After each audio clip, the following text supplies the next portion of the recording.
இரட்டை குல திட்டத்தை சொல்லிட்டு போனீங்க, செய்யல. செண்பகவல்லி அணை திட்டத்தை சொல்லிட்டு போனீங்க, செய்யல. உங்களுக்கு ஒரு எம்பி கிடைச்சிருக்காங்க. இவர் அக்கா டக்கர்னா அக்கா டக்கருக்கு ஒருத்தர் இருக்கிறாங்க உங்க எம்பி. அவங்க பாராளுமன்றத்தில் அவங்க பேசினதெல்லாம் கேளுங்க.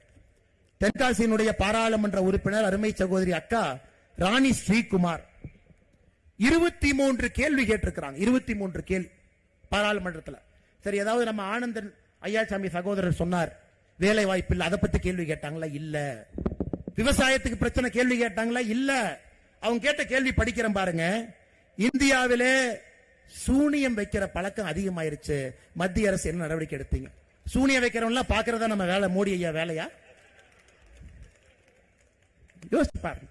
இந்தியாவிலே சூனியம் வைக்கின்ற பழக்கம் அதிகமாகிவிட்டது, மத்திய அரசு என்ன நடவடிக்கை எடுத்தீங்க? இவங்க அதை விட இன்னொன்னு, திமுக காரங்கிட்ட ஒரு கேள்வி கேட்டா அவர் பதில் சொல்லுவா, நமக்கு அன்னைக்கு புரியாதுங்க, ஒரு மாசம் கழிச்சு தான் புரியும். இவங்க பார்லிமெண்ட்ல கேள்வி கேட்கிறாங்க, செண்பகவல்லி அணையை சரி செய்வதற்கு மத்திய அரசு நடவடிக்கை எடுக்கணுமா? பாருங்க, டேமுக்கும் மத்திய அரசுக்கும் எந்த சம்பந்தமும் இல்லை. இது போன்ற கேள்விகள். நேற்று 10 நிமிஷம் பேசினாங்க. மணிப்பூர்ல ஏதோ பிரச்சனை பேசினாங்க. அக்கா, தென்காசியில் எவ்வளவு பிரச்சனை இருக்கு, அதை பத்தி கொஞ்சம் பேசுக்கா.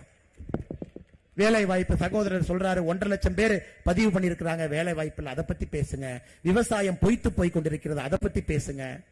இளைஞர்கள் தமிழ்நாடு முழுவதும், இந்தியா முழுவதும், உலகம் முழுவதும் வேலைக்கு போறாங்க. தென்காசி மண்ணில் இருக்கக்கூடிய அற்புதமான ஆற்றல் மிகுந்த இளைஞர்கள், அதை பத்தி பேசுங்க. 10 நிமிஷம் மணிப்பூரை பத்தி பேசிட்டு இருக்கிறாங்க. கிடைச்ச எம்பி இப்படி, கிடைச்ச எம்எல்ஏ தற்கூரி, பெயிண்ட் அடினா மாத்தி ஏதோ பெயிண்ட் அடிச்சுட்டு வர்றான். முதலமைச்சர் அவர்கள் தென்காசிக்கு தேர்தல் பரப்புரைக்கு வந்தாரு, ஒரு தனியார் நிகழ்ச்சிக்கு வந்தாரு.